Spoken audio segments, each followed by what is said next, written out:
नमस्कार विद्यार्थी मित्रांनो, यापूर्वी आपण MSBTE कडून समर एक्झाम 2024चं थेरी एक्झामिनेशनसाठीचे काही day and date wise schedule आलेलं होतं ते डिस्कस केलेलं होतं. त्यानंतर बऱ्याच विद्यार्थ्यांनी वारंवार कमेंट करून विचारलेलं होतं की त्यांची प्रॅक्टिकल एक्झाम आहे ती कधीपासून होणार आहे. तर लक्षात घ्या विद्यार्थी मित्रांनो, MSBTE कडून तुमचं जे अकॅडमिक कॅलेंडर दिलं जातं त्यामध्ये त्यांनी उन्हाळी परीक्षेमध्ये जे प्रॅक्टिकल एक्झाम आहे ती 10 एप्रिल ते 19 एप्रिलच्या दरम्यान घ्यायची आहे, अशा पद्धतीने इन्स्ट्रक्शन्स दिलेले आहेत.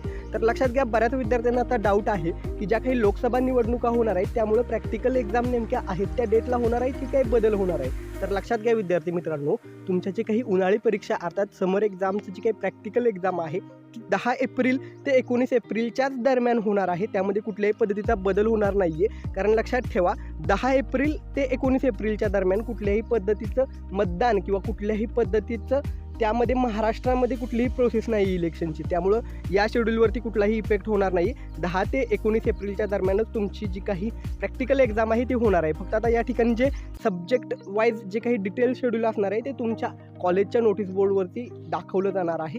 तुम्ही तुमच्या कॉलेजच्या संपर्कात राहा आणि 10 एप्रिल ते 19 एप्रिलच्या दरम्यानच तुमची जी काही प्रॅक्टिकल एक्झाम आहे ती होणार आहे. दुसरा महत्त्वाचा मुद्दा, काही महत्त्वाच्या सूचना आहेत. लक्षात ठेवा, प्रॅक्टिकल एक्झाम 10 एप्रिल ते 19 एप्रिलच्या दरम्यान होणार आहे.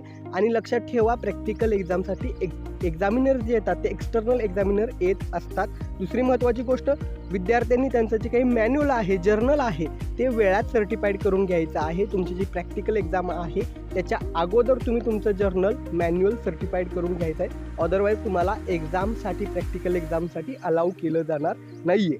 यानंतर महत्त्वाची सूचना, प्रॅक्टिकल एक्झाम 10 ते 19 एप्रिलच्या दरम्यान होणार आहे. तुमची जी काही थेरी एक्झाम आहे त्याचं देखील शेड्यूल आलेलं आहे.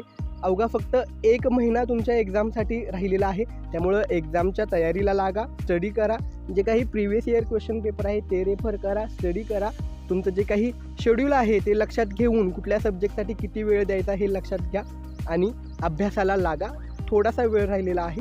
तुम्हा सर्वांना तुमच्या एक्झामसाठी शुभेच्छा. तुमचे काही डाऊट्स अजून असतील तर ते खाली कमेंट करा, त्याची उत्तरं पुढच्या व्हिडिओमध्ये दिली जातील.